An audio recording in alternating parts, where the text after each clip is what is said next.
po ni Christ is makikita po yan natin sa Colossians na chapter 2 verse 6 nang sinabi po ni Paul, "Therefore, as you have received Christ Jesus the Lord."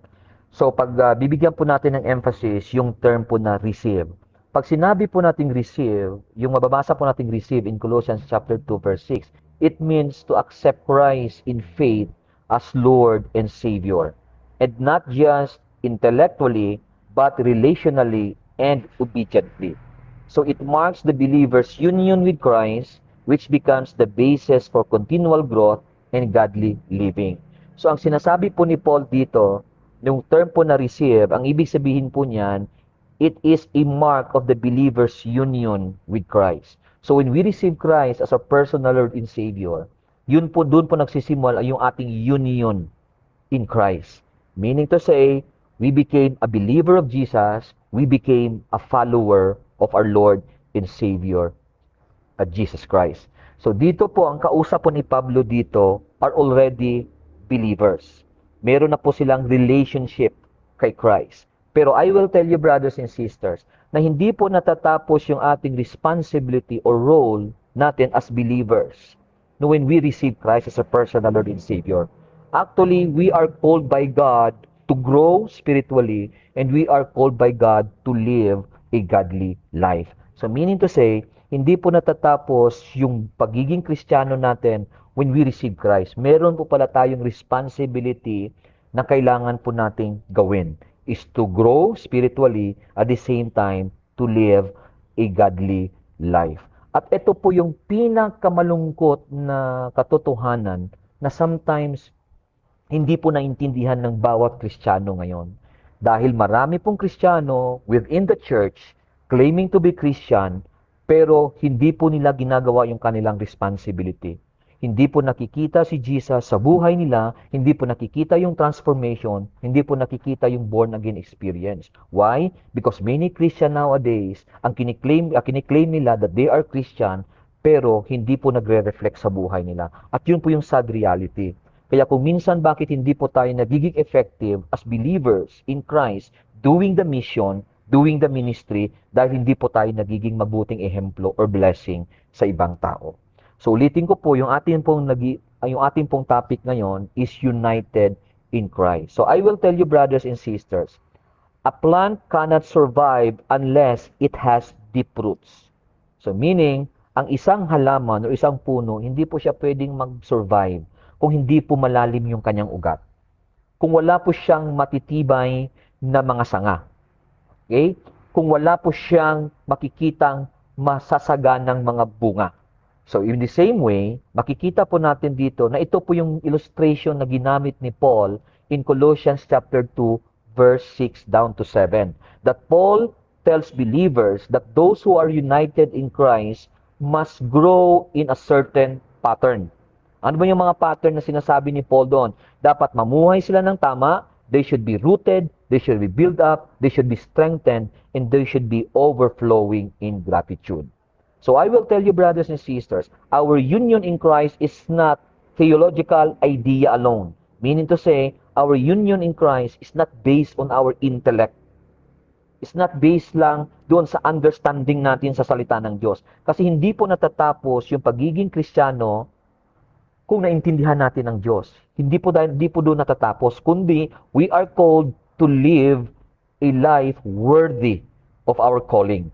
Meaning to say, it is a daily reality that shapes how we live, how we grow, and how we serve God today. And that is our responsibility. So I want to read to you Colossians chapter 2 verse 6 to 7 kasi dito po makikita natin how Paul give them a picture kung paano ba nila i-view yung isang buhay Kristiyano na meron pong union kay Jesus. So babasahin ko po ito. Ang sabi po dito sa salita ng Diyos, so then, just as you receive, meaning to say, because you have now united in Christ, Jesus our Lord, ang sabi niya, continue to live your lives in Him, rooted and built up in Him, strengthened in faith as you were taught, and overflowing with thankfulness. So here Paul give us a picture of a Christian who truly lives their union with Christ. So ibig sabihin, ang point ni Paul dito, hindi lang po natatapos yung pagiging Kristiyano natin when we are united in Him. So, mayroon po tayong responsibility. So, if we are united in Christ, brothers and sisters, ito po yung tanong. How should believers respond to God? Ulitin ko po. If we are united in Christ, kung meron talaga tayong totoong relasyon kay Kristo, ano po ba yung respond ng isang believers? At dito po sa talatang ito, meron pong 5 prinsipal na tinuturo po ang salita ng Diyos kung paano po tayo mag-respond doon po sa ating calling, doon po sa ating position kay Jesus. If we are united in Christ, meron po dapat tayong responsibility. And the first responsibility na tinuturo po dito ni Paul is makikita po sa verse 6. Babasahin ko po ulit. Sabi dito ni Paul, so then, just as you receive Christ, Jesus as Lord, sabi niya dito, continue to live your lives in Him. So the first principle na dapat po nating maintindihan mga kapatid, if you are really united in Christ, so we should live according to the standard of Christ. At sabi ko kanina, this is the sad reality of every believer. Maraming mga mananampalataya ngayon, claiming that they are believer, pero hindi po sila namumuhay according sa standard ni Jesus. So parang ganito po yung illustration. Pag meron po tayong hawak na compass at naligaw po tayo, kung gusto nating makarating sa ating paroroonan, dapat yung compass, lagi yan siya nakapoint sa north. Okay, para mahanap natin yung tamang daanan at para makarating tayo sa ating patutunguhan. So the same din po kay Jesus. Remember, brothers and sisters, that our compass is Jesus. Why? Because Jesus, shapes our character. Kasi kay Jesus, doon po natin nakikita yung standard, doon po natin nakikita kung ano dapat yung character na kailangan natin sundin, doon po natin nakikita kung ano yung katuruan na kailangan natin sundin at alamin, at doon din po natin makikita kung paano po nagpakita si Jesus ng example sa atin para mag-guide tayo sa tamang direction. So meaning to say, walang ibang picture na ipinesend sa atin ng salita ng Diyos na kailangan nating sundin at kailangan nating i-follow kundi yung ating Panginoong Kristo. And I will tell you, brothers and sisters, if your life hindi nakafocus kay Christ, I will tell you, maliligaw po tayo. Kaya sinabi dito ni Paul, ulitin ko po, you receive Christ as Lord, sabi niya, now walk in Him. Live in such a way that the direction of your life reflects Him. So meaning to say, every believers are commanded by God to live a life worthy in our calling. We are commanded to follow the standard of Jesus. We are called to follow the teaching of Christ. We are called to imitate His character. We are called to follow His example. So that's why, mga kapatid, every time na magdidesisyon ka sa buhay mo, dapat lagi nating tanungin, ito bang desisyon na gagawin ko, it always reflects Christ? Kasi marami pong mga Kristiyano ngayon, the way they live in this world, hindi po nagre-reflect si Kristo sa buhay nila. Mas gusto nilang sundin kung ano yung gusto nila kaysa sa will ng Diyos sa buhay nila. Now, I will tell you, brothers and sisters, we serve with excellence for Christ, not for performance for people. At kayo po dito, mga kapatid, na nagtapos po sa inyong second module, yun po yung dapat na magiging motto natin. At yun po yung dapat na magiging ideology natin as believers. Ginagawa natin to, nag-aaral tayo, gusto nating mag-work in the ministry of Christ because, hindi po para sa performance for people, but we serve with excellence for Jesus. Meaning to say, ginagawa natin to dahil mahal natin si Kristo. Ginagawa natin to dahil ito yung responsibility natin. Hindi natin to ginagawa dahil performance lang to please other people. So dito mga kapatid, tandaan po natin that in our world, we live in a world where standards change every month. Nag-iiba po yung standard ng mundo. Every month or every day nga, nag-iiba-iba. But Christians must be shaped by Christ, not culture. Ito po mga kapatid, dapat po the way we live is hindi po tayo dapat bounded by our culture, but we should always bounded by the principle of Christ. Hindi po masama na mamuhay po tayo sa ating kultura. Ang masama po mga kapatid, if we follow our culture and we violate the standard of Jesus, yun po yung masama. So dito, very clear no yung Word of God na every one of us are commanded by God to live a life worthy in our calling.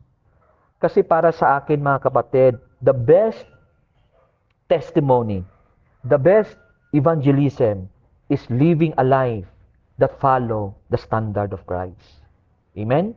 Kahit gaano ka kagaling magsalita, kahit gaano ka kagaling magturo, kahit gaano ka kagaling mag-convince ng tao, pag hindi nakikita si Kristo sa buhay mo, I will tell you, hindi ka magiging effective. Because the best evangelism, the best na pwede ting ituro sa tao is to live a life worthy, to live a life that follow the standard of Christ. So yun po yung first principle na gusto pong ituro sa atin ng salita ng Diyos. If you are united in Christ, so you should what? You should follow the standard of Christ. You should live a life worthy of calling.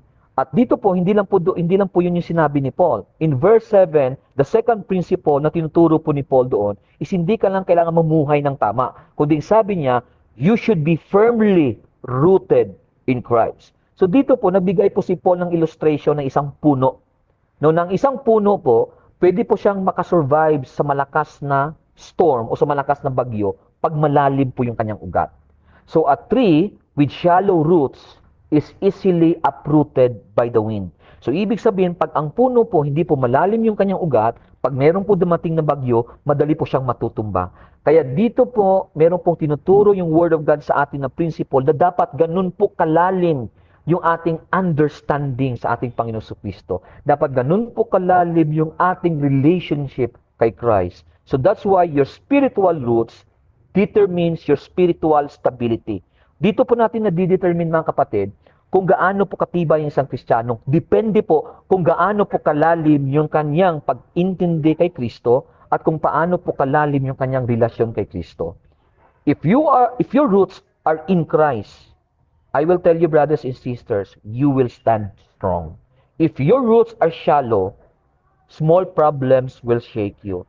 Kaya ito yung problema ng Christianity nowadays. Dahil hindi po sila firmly rooted in Christ. Pagdating po ng bagyo sa buhay nila, pagdating ng konting problema, hindi na po sila nakakapaglingkod sa Diyos. Gusto ko pong sabihin ito sa inyo mga kapatid, and this is reality. Ang ministry po hindi madali. Nag-aral kayo dahil gusto niyo magturo. Hindi po madali ang magturo. Mahirap po maging believer. But ito po ang dapat natin maintindihan. Mahirap siya, pero kailangan natin gawin. Why? Because it is our responsibility. Para maging matibay ka at para maging matatag ka, walang iba, okay, na dahilan, walang iba na reason na kung saan i-anchor mo yung pananampalataya mo, kundi kay Kristo lang. You should be rooted in Christ. So, ang tanong mga kapatid, ano ba yung gagawin natin para maging rooted tayo sa ating pananampalataya kay Kristo?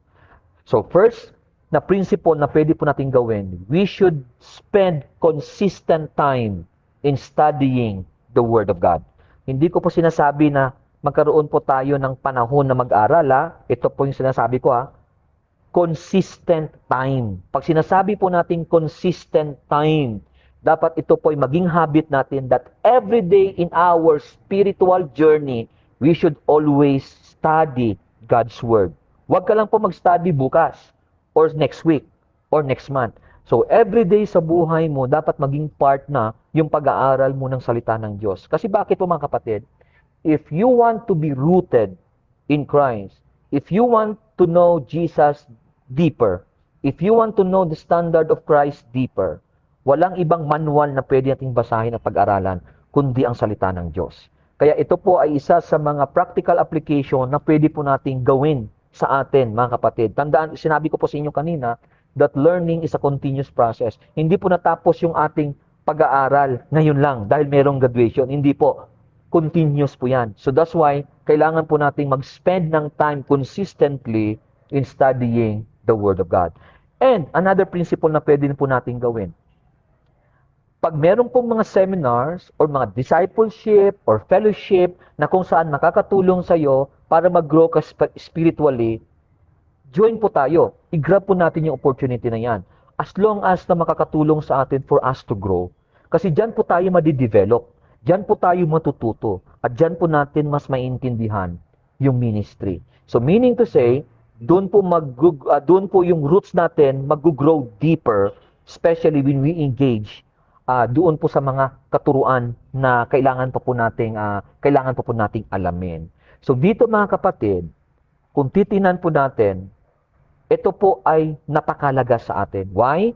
Because our generations today is full of distraction. Especially po sa inyo, mga OFWs, marami pong distraction. Kaya kung minsan, isa po sa mga reason natin bakit hindi po tayo nakapag-aaral ng salita ng Diyos consistently, dahil sinasabi po natin lagi that we are very busy sa trabaho, wala tayong time, okay? So, pwede natin masasabi yun siya na distraction. Okay? So, kaya dito, very important na makuha natin yung principle na dapat you and me are rooted in the Word of God. So, ano pa ba yung mga distraction? For example, emotional instability. So, yung emotion po natin dahil sa mga problema, nakaka-apekto po yan sa atin. Nakaka-apekto po yan, that's why hindi po natin napapalalim yung ating relasyon sa ating Panginoon. Pero dito, sa salita ng Diyos, we are enlightened that we must grow roots deep enough to withstand storm. So kaya yun po sinabi ni Paul, you should be rooted in Christ. So dapat ipalaliman natin yung ating pagkakilala sa Diyos. Palalimin natin yung ating relasyon sa ating Panginoong Kristo. Na kahit merong mga distractions, kahit na merong mga maling katuruan, kahit na merong emotional instability, kaya nating mag-stand. Why? Because malalim po yung ating pagkakaugat sa ating pananampalataya kay Kristo. So, first principle na tinuturo po sa atin ng salita ng Diyos, we should learn to live, okay, a life worthy. And second is dapat we should be rooted in Christ. And number 3, doon pa rin po sa verse 7. So, ang sabi po doon ni Paul, hindi lang po kailangan rooted ka in Christ, kundi kailangan you should continually build up in Christ. So, ito po mga kapatid, tandaan po natin. Ang bawat Kristiyano, when we became Christian, dapat hindi po tayo stagnant. Dapat we should always grow in our Christian way of life. Kailangan po tayo mag-grow every day. Yung growth po natin, hindi po yan dapat natatapos when we receive Christ. Kailangan po yan continuous. Kaya dito po sinabi po ng salita ng Diyos dito, we should build up in Him. We should continually build up in Christ. So tandaan po natin, yung isang building, hindi po siya pwedeng mag-stand, okay, na hindi po siya, na wala po siyang foundation. So meaning to say, ganun din po tayo.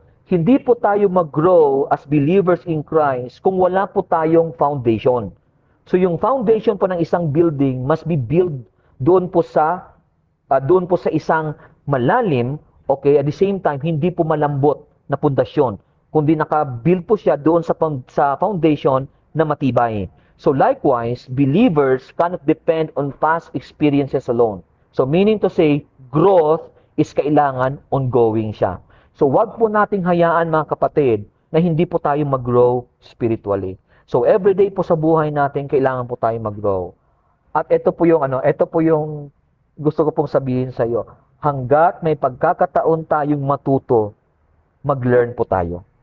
Okay? We should always keep on studying God's Word. Kung merong mga opportunity na kailangan pa nating mag-grow spiritually, i-grab po natin mga kapatid dahil nakakatulong sa atin. Tandaan po natin, being saved is the foundation, but being built up is the structure. So yung foundation natin when we receive Christ, pero kailangan po nating mag-grow. Kailangan po natin i-build up yung structure. Paano yon? We should continually build up in Christ. So ibig sabihin, mga kapatid, we should always take a spiritual next step. Meaning to say, wag po tayong hihinto. Patuloy po tayo sa pag-aaral. Patuloy po tayong maghanap ng paraan kung paano ka mag-grow spiritually. I-develop mo yung skill mo. I-develop mo yung talent mo. I-develop mo yung intellect mo. sa pag-aaral ng salita ng Diyos. And then, kung tandaan po natin, mga kapatid, that many Christians stop growing after salvation. Maraming mga Christian na nagiging confident na at okay na sa kanila, satisfy na sila when they started to believe in Jesus. Pero I will tell you, mga kapatid, hindi po nahihinto yung pagiging Kristiyano natin when we receive Christ as a personal Lord and Savior. Huwag po nating hayaan na tayo po ay hihinto sa pag-grow. But believers united with Christ or united in Christ must continue to grow until Christ is fully formed in them. So, ibig sabihin, dapat tayo po ng mga mananampalataya ng Diyos, yung aim po lagi natin, dapat everyday sa buhay po natin, dapat mag-grow po tayo spiritually. At me as a teacher po ng Word of God, yun po yung laging sinasabi ko rin sa mga students ko. Nasabi ko sa kanila, learning is always a continuous process. Wala pong retirement sa learning. As long as meron kang pagkakataon to study, meron kang pagkakataon na mag-aral, i-grab mo yung opportunity kasi nakakatulong sa iyo yan. Amen? So that's why, brothers and sisters, this is the encouragement na gusto pong ibahagi sa atin ng salita ng Diyos. But number 4, sa verse 7 pa rin, sabi niya doon, be established in faith. So dito po, sabi po sa verse 7, strengthen in faith as you were taught. So, parang katulad po nito yung illustration, di ba? Halimbawa, merong dalawang bahay na itinayo mo, yung isa itinayo mo. Actually, this is an illustration of Jesus. Yung isang tao nagtayo ng isang bahay doon sa buhangin at meron namang isa ng tayo ng bahay doon sa pundasyon niya is bato. Kaya dumaan yung ng hampas ng tubig, yung isa is na sira siya, yung isa nag-stand pa rin. So ito po, mga kapatid, to be established in faith means to have a firm, unshakable foundation. So dapat pala ang mga mananampalataya ni Kristo hindi lang mamuhay ng tama, hindi lang dapat rooted sila kay Christ, hindi lang dapat mag-grow sila spiritually, dapat pala meron silang unshakable and firm na pananampalataya kay Kristo. So question, paano tayo magkakaroon ng isang matibay na pananampalataya? Firm na pananampalataya, unshakable na pananampalataya. So, para magkaroon po tayo ng ganong klaseng pananampalataya, mga kapatid, we should always devote ourselves daily, okay, in the principle na tinuturo sa atin ni Kristo. Ulitin ko po, we should always devote ourselves daily sa mga katuruan ng ating Panginoong Kristo. So, ibig sabihin, studying of the Word of God is one of the principle. Amen? Second, okay, attending fellowship is one of the principle. Going to church every Sunday is one of the principle. Sharing of our ideas to our fellow believers is one of the principle. Pag-attend ng mga seminars to help us to grow is one of the principle. Ito, mga kapatid, ay makakatulong sa atin para maging matibay yung inyong pananampalataya. Ito ay makakatulong sa iyo, mga kapatid, para hindi basta-basta ma-shaken yung inyong pananampalataya kay Christ. So, you should always remember that we are living in an age shaken by fear, confusion, and crisis. Kaya dito po, tingnan niyo po, sino po ba mostly yung inaatake ng mga false teaching? Hindi po inaatake ng mga false teaching yung mga unbelievers. Mostly po, ang inaatake ng mga false teaching is our fellow believers in Christ. Pumapasok po yung mga false teaching sa ating pong mga simbahan. At sad to say, maraming mga simbahan ang nadi-divide, marami ang simbahan na nasi-shake, marami ang simbahan na nasisira because of the false teaching. Because there is a confusion na nangyayari in the church. But I will tell you, brothers and sisters, if you are rooted in God's Word, if you are rooted, okay, in your fellowship, if you are rooted in your service to God, if you are rooted in your fellowship with our fellow believers, titibay at titibay iyong pananampalataya. That's why Christians must build their faith on Christ not on feelings. I will tell you mga kapatid, hindi po dinidevelop yung ating pananampalataya through your feelings. Wala pong capacity and ability na magbago ng buhay ng tao yung feelings. Kundi ang pwede lang pong magbago, ang pwede lang pong magpatibay ng pananampalataya ng tao ay si Kristo. So that's why ito po yung katotohanan na dapat po nating maintindihan. Kaya, you are so very blessed. Why? Because meron po kayong puso na gusto niyo pong matuto. At huwag po tayong hihinto doon mga kapatid. And number 5, and this is the last principle na tinuturo po dito, sa verse 7 pa rin po, ang sabi dito, overflowing with thankfulness. So, hindi lang po dapat mamuhay ka ng tama, hindi lang po dapat rooted ka in Christ, hindi lang po dapat na build up yung pananampalataya mo kay Kristo, hindi lang po dapat build up, o hindi lang po dapat yung faith mo kay Christ is established. So, dapat meron din po tayong tinatawag na overflowing with gratitude. So, dapat your gratitude will always overflow to God. So, halimbawa, pag ang isang cup is filled or punong-puno, it will overflow naturally. Ulitin ko po, pag isang cup, pinuno mo ng tubig, talagang mag-overflow yan. So, when a believer is filled with Christ, gratitude overflows. I will tell you mga kapatid, and this is the truth na tinuturo ng Biblia. Pag ikaw punong-puno kay Kristo, pag ikaw punong-puno ng pag-aaral tungkol sa salita ng Diyos, pag ikaw punong-puno ng iyong knowledge about sa katotohanan, I will tell you mga kapatid, you will overflow with gratitude. And gratitude is not force. It is natural fruit of union with Christ. Meaning to say, ang gratitude po, hindi po yan pinilit ka. Kung hindi, natural yan siya nalalabas sa iyo kasi nga naintindihan mo, na-appreciate mo yung ginawa sa iyo ni Kristo. So that's why, okay, mga kapatid, everyday po sa buhay natin, kailangan po tayong magpasalamat sa Diyos. Sa lahat po na ginawa niya sa atin. Kung natapos kayo sa pag-aaral ngayon, thank the Lord. Pasalamatan mo ang Diyos. Hindi ka natapos sa inyong pag-aaral dahil sa galing mo. Hindi ka natapos dahil sa kakayahan mo. Hindi ka natapos dahil matalino ka. Natapos mo yung pag-aaral mo dahil sa ating Panginoong Kristo. Hindi ka pumasa dahil magaling ka.